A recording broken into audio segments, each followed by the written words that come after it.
नमस्कार दोस्तों, आपका स्वागत है हमारे YouTube चैनल में। आज के टॉपिक में हम बात करेंगे सदिश बीजगणित, जिसे इंग्लिश में वेक्टर अलजेब्रा कहते हैं। उससे पहले हम यह जानेंगे कि सदिश किसे कहते हैं, ठीक है। लेकिन हाँ, जब कि हम फिजिक्स में पढ़ चुके हैं कि राशियाँ कितने प्रकार की होती हैं। राशियाँ दो प्रकार की होती हैं। नंबर 1 अदिश राशि, नंबर 2 सदिश राशि।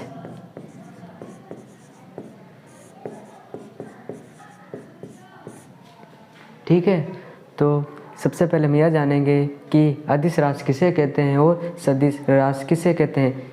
जैसा कि हम फिजिक्स में पढ़ चुके हैं, लेकिन हम फिर से इसे रिपीट करेंगे और बताएंगे कि सदिश राशि किसे कहते हैं और अदिश राशि किसे कहते हैं। सदिश राशियाँ जिनमें परिमाण होता है परंतु दिशा नहीं होती है, अदिश राशि कहलाती हैं। जैसे लंबाई, द्रव्यमान इत्यादि, ठीक है। फिर हम बात करेंगे सदिश राशि किसे कहते हैं। वे राशियाँ जिनमें परिमाण तथा दिशा दोनों का वर्णन होता है। वे राशियाँ जिनमें दिशा तथा परिमाण दोनों होती हैं सदिश राशियाँ कहलाती हैं। जैसे विस्थापन,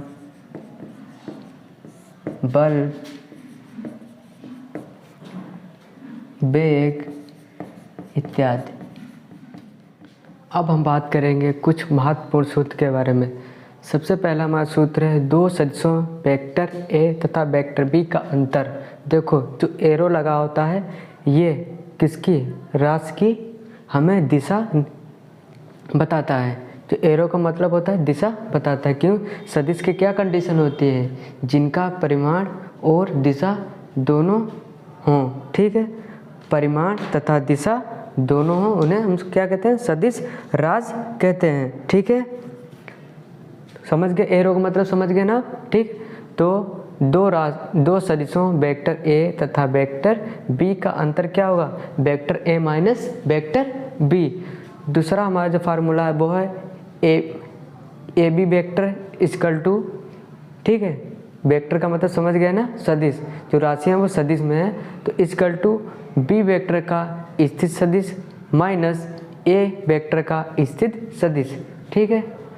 तीसरा फार्मूला है यदि मूल बिंदु 0 के सापेक्ष ए तथा बी बिंदुओं की स्थित क्रमशः सदिश क्रमशः ए तथा बी, ए वेक्टर तथा बी वेक्टर हो और बिंदु पी कामा ए बी को यम अनुपात यन के अनुपात में विभाजित करें तो इनकी क्या कंडीशन होगी। देखो, सबसे पहले हम ये जानेंगे कि मूल बिंदु किसे कहते हैं। 1 2 चतुर्थांश होता है, कोऑर्डिनेट पढ़ा होगा, x डैश y डैश, ठीक है। ये हमारा क्या है, मूल बिंदु 0, इसे क्या कहते हैं, मूल बिंदु, ठीक है। उसके बाद हम बात करेंगे, इसकी सबसे पहले कंडीशन है कि P का स्थित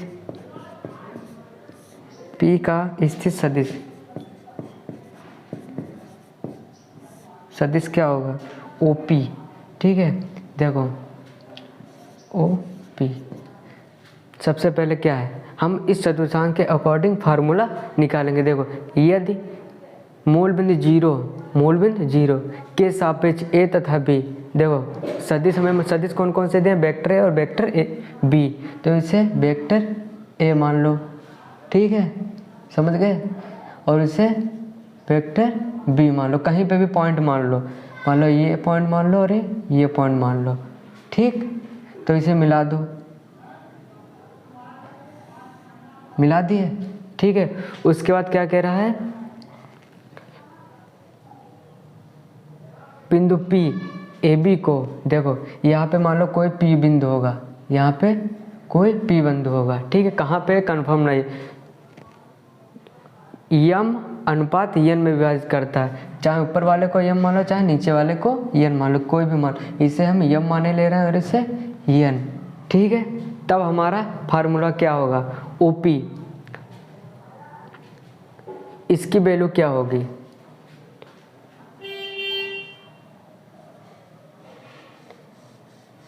समझ रहे हो, इसकी वैल्यू क्या होगी। ठीक है, मूल बिंदु को हम क्या माना था, मूल बिंदु होते क्या 0,0। ठीक है, फिर हमें वैल्यू किसकी निकालनी, O और P की। देखो तो फार्मूला कैसे बनेगा, n, ये n है और ये A वेक्टर है। ठीक है, तो n A वेक्टर प्लस ये देखो ये क्या है, B m vector, m B vector अपान m प्लस n। ठीक है, समझ गए ना आप। अब निकाल लोगे, कोई वैल्यू दे दी जाए, कोई भी सवाल दे दिया जाए, मतलब अगला फार्मूला है AB के मध्य बिंदु का स्थित सदिश। ठीक, देखो AB कहाँ है, ये A था और B। ठीक है, इनका मध्य बिंदु क्या है, P है, A और B इनका मध्य बिंदु P है। इसका हमें क्या निकालना है, स्थित सदिश। तो इसका फार्मूला क्या होगा, इक्वल टू A वेक्टर, इसका वेक्टर कितना है, A वेक्टर है और इसका B वेक्टर, तो A vector plus B vector, ठीक है, अपान 2। समझ गए। अगर मध्य बिंदु कोई भी AB के मतलब कोई भी रेखा हो, ठीक, कोई भी वैल्यू दी गई हो, उनके मध्य बिंदु का स्थित सदिश निकालना, तो कैसे निकलेगा, A वेक्टर B वेक्टर अपान 2। ठीक है, अब हम बात करेंगे अगले फार्मूले के बारे में। यदि बिंदु P के निर्देशांक x, y, z हैं, तब P का स्थित सदिश OP क्या है, निर्देशांक की वैल्यू क्या है, x, y, z की कोई भी वैल्यू हो सकती है, और तब बिंदु P का स्थित सदिश OP equal to I cap x plus j cap y plus k cap z, जो लगा कैप टाइप का इसे कैप बोलते हैं। ठीक है, जहाँ क्रमशः x h y h और z x के अनुदिश एकांक सदिश है। अब देखो यहाँ पे क्या है, एकांक सदिश। ठीक है, इसे क्या, एकांक सदिश किसे कहते हैं, जहाँ x y z कहाँ है, अनुदिश एकांक सदिश है। ठीक है, तो अब ये सोच रहे होंगे कि एकांक सदिश किसे कहते हैं, तो सबसे पहले हम ये जानेंगे कि एकांक सदिश किसे कहते हैं। वह सदिश जिसका परिमाण 1 होता है, रिजल्टेंट क्या होता है, वैल्यू 1 होती है, तो वहाँ पर एकांक सदिश कहलाता है। ठीक है, इसका तो फॉर्मूला बराबर U अपॉन मॉड A। ठीक है, अब सोच रहे हैं ये कहाँ से है, हम इसे मॉडुलस कहते हैं, मॉडुलस। ठीक है, तो हम कैसे निकालेंगे, इसका फार्मूला होगा OP का मापांक, जिसे मापांक को हम इंग्लिश में क्या कहते हैं, मॉडुलस। ठीक है, बराबर अंडर रूट, जो हमारे निर्देशांक है इनके वर्ग के योग होता है। ठीक है, बराबर होता है x square plus Y square plus Z square, जो हमारे निर्देशांक दिए होंगे इनका स्क्वायर और योग। ठीक है, जो बराबर होगा उसे मॉडुलस कहते हैं, मापांक कहते हैं। ये हमारा क्या हुआ, फार्मूला। ठीक है, कोई भी निर्देशांक दिए गए हैं, x y z कोई भी वैल्यू दी गई है, और p का स्थित सदिश पूछ दिया जाए, तो हम सबसे पहले क्या करेंगे, OP का सदिश पहले निकालेंगे इस तरीके से। ठीक है, जहाँ क्रमशः x y और z क्या अनुदिश है, एकांक सदिश हैं। ठीक है, ये फार्मूला होता है एकांक सदिश का। फिर उसके बाद OP का मापांक है मॉडुलस क्या कहते हैं, under root X square plus Y square plus Z square. ठीक है, अब अगला फार्मूला हमारे पास है दो सदिशों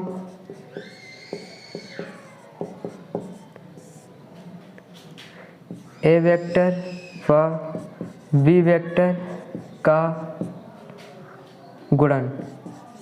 कोई भी वेक्टर तुम्हें दिया गया, ए और बी की वैल्यू कोई दी गई है तो हम उनकी गुणा कैसे करेंगे। तो सबसे फार्मूला ये होता है A vector dot B vector equal to, इनकी गुणा हम कैसे कराएंगे। तो सबसे modulus vector A modulus vector B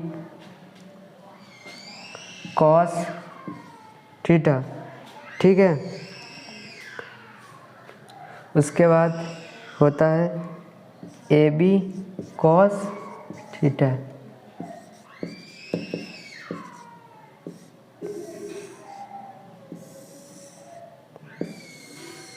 ये हमारा फार्मूला हुआ। ठीक, अब हम बात करेंगे अगले फार्मूले के बारे में। दो सदिशों वेक्टर ए व वेक्टर बी का सदिश गुणन। ठीक है, कभी कभी ए वेक्टर तथा बी वेक्टर की वैल्यू दी गई होती है और पूछा जाता है कि उनका सदिश गुणन क्या होगा। तो हम कौन सा फार्मूला यूज़ करेंगे, देखो A vector cross B vector equal to vector A mod into vector B mod into sine theta. ठीक है, ये हमारा क्या हुआ फार्मूला, ये हमारा क्या हुआ ये हमारा फार्मूला हुआ। ठीक है, कोई भी दो सदिश है जिनके हमें वेक्टर की वैल्यू पता है, उनका सदिश गुणन पूछ दिया जाए तो हम यही फार्मूला यूज़ करेंगे। ए वेक्टर गुणा B vector equal to A vector mod into B vector mod into sine theta. ठीक है, ये फार्मूला हम यूज करेंगे। ठीक है, अब हम ये भी कंफ्यूज होंगे कि हम A mod cross B mod की वैल्यू कैसे निकालें। इसकी वैल्यू निकालने के लिए हम इसको हम कैसे हल करेंगे, सारणिक रूप से। ठीक है, सारणिक रूप से कैसे हल करेंगे, A vector into B vector equal to, सबसे पहले हम क्या कर लेंगे, ये हमारे कौन से है पंक्ति, ये क्या है पंक्ति। ठीक है, और ये हमारा क्या है कॉलम। ठीक है, ये क्या है पंक्ति है और ये कॉलम है, ये कॉलम है ये पंक्ति है। ठीक है, तीन कॉलम और तीन पंक्ति हैं। तो सबसे पहले पंक्ति में हम क्या लिखेंगे, आई कैप जे कैप और के कैप। ठीक है, उसके बाद दूसरी पंक्ति में क्या लिखेंगे, A1 A2 A3 और तीसरी पंक्ति में क्या लिखेंगे, B1 B2 B3, जैसा कि हम क्वेश्चन में ये वैल्यू दी गई होंगी। ठीक है, अब हम अगले फार्मूले के बारे में बताएंगे। त्रिभुज OAB त्रिभुज, मान लो कोई त्रिभुज है। ठीक है, ये कौन सा है O, ये कौन सा है B और ये A है और ये B है। ठीक, इसका हमें क्या, इस त्रिभुज का क्या निकालना, क्षेत्रफल। कैसे निकालेंगे क्षेत्रफल, देखो 1/2। ठीक है, OA multiply OB, OA vector multiply OB vector और मॉड, समझ रहे हो, 1/2। ठीक है, mod OA vector multiply OB vector. ठीक है, ये हमारा क्या हुआ त्रिभुज का क्षेत्रफल। ठीक है, उसके बाद हम बात करेंगे समांतर चतुर्भुज का क्षेत्रफल। समांतर चतुर्भुज कौन का, चतुर्भुज OABC का क्षेत्रफल क्या होगा, देखो चतुर्भुज, ये हमारा चतुर्भुज है, आमने सामने की भुजाएं बराबर होती हैं। ठीक है, समांतर चतुर्भुज। ठीक है, देखो ये हमारा क्या है O, ये हमारा क्या A और ये B और C। ठीक है, इसका क्षेत्रफल क्या होता है, mod OA vector multiply OB vector. ठीक है, जहाँ OA तथा OB क्या हैं, समांतर चतुर्भुज की संलग्न भुजाएं हैं। OA और OB क्या हैं, समांतर चतुर्भुज की संलग्न भुजाएं हैं। ठीक है, अब अगला फार्मूला हमारा है, यदि तीन सदिश वेक्टर A, वेक्टर B व वेक्टर C हैं तब उनका सदिश गुणन कितना होगा। ठीक है, कोई भी तीन सदिश दिए गए हैं, A वेक्टर, B वेक्टर और C वेक्टर, तब उनका पूछ दिया जाए सदिश गुणन। ठीक है, तब सदिश गुणन कैसे, दो तरीके के गुणन होते हैं, एक सदिश गुणन होता है और एक अदिश गुणन। हम दोनों के बारे में बताएंगे। ठीक है, सबसे पहले हम किसकी बात करेंगे, अगर तीन हमारे पास सदिश हैं, वेक्टर A, वेक्टर B और वेक्टर C, तब उनका अदिश गुणन क्या होगा। सबसे पहले हम देखेंगे A vector into bracket B vector multiply C vector bracket बंद इजकल टू ABC। जब इनकी हम मल्टीप्लाई करेंगे तो क्या होगा, A B और C इजकल टू, इनकी हम देख ही चुके थे कि इनकी गुणा क्या होती है, इनकी गुणा क्या होगी। इसको हम सदिश, जैसा कि हम सांडिक रूप से एक बता चुके थे, उसी तरीके से ये सॉल्व होगा। ठीक है, तो हमारा ये फार्मूला हुआ। जब ठीक है, जब तीन सदिश दिया गया होगा और उनका अदिश गुणन पर पूछ दिया जाए तब ये वाला फार्मूला यूज करेंगे। उसके बाद आता है हमारा सदिश गुणन। ठीक है, ये तो हम क्या कर चुके हैं, अदिश गुणन। ठीक है, अब सदिश गुणन करना है, तो सदिश गुणन के लिए क्या फार्मूला होता है, A vector multiply bracket B vector multiply C vector bracket 1। अब हम इनकी कैसे गुणा करते हैं, देखो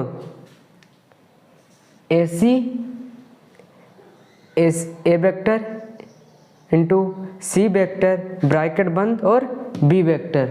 ठीक है, समझ में आ गया। उसके बाद माइनस करके क्या बचा, AB vector minus AB vector, क्या बचा, C बचा, तो इंटू में C वेक्टर। फार्मूला पता चल गया, समझ गया। अगर तीन राशियाँ दी गई हैं हमारे पास, ठीक है, तो उनका सदिश गुणन खंड पूछ दिया जाए तो ये फार्मूला। ठीक है, अगर अदिश गुणन पूछ दिया जाए तो ये फार्मूला। ठीक है, okay.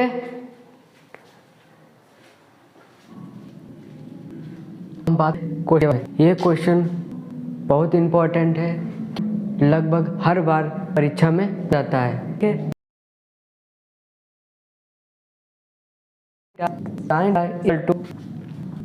Mod A vector cross B vector, ठीक है, अपन mod A in mod B, ये क्या है, फार्मूला। ठीक है, इस फार्मूले से ही हमें सेम साइन थीटा की वैल्यू निकलेगी, मतलब एंगल हमें पता चलेगा। ठीक है, अब हम स्टार्ट करते हैं। सबसे पहले हमें क्या निकालना पड़ेगा, A vector cross B vector की वैल्यू। पिछले की A vector cross B vector की कैसे निकलती है, उसे हम सारणिक रूप से निकाल। ठीक है, तो सबसे पहले A vector cross B vector कैसे निकलेगी, सबसे पहले हम क्या करते हैं, ठीक है, सबसे पहले हम पंक्ति में क्या लिखते थे, I J K कैप और K कैप। ठीक है, और पर क्या लिखते थे, A1 टू A3। ठीक, A1 की वैल्यू क्या है, यहाँ पे देखो A1 की वैल्यू क्या है,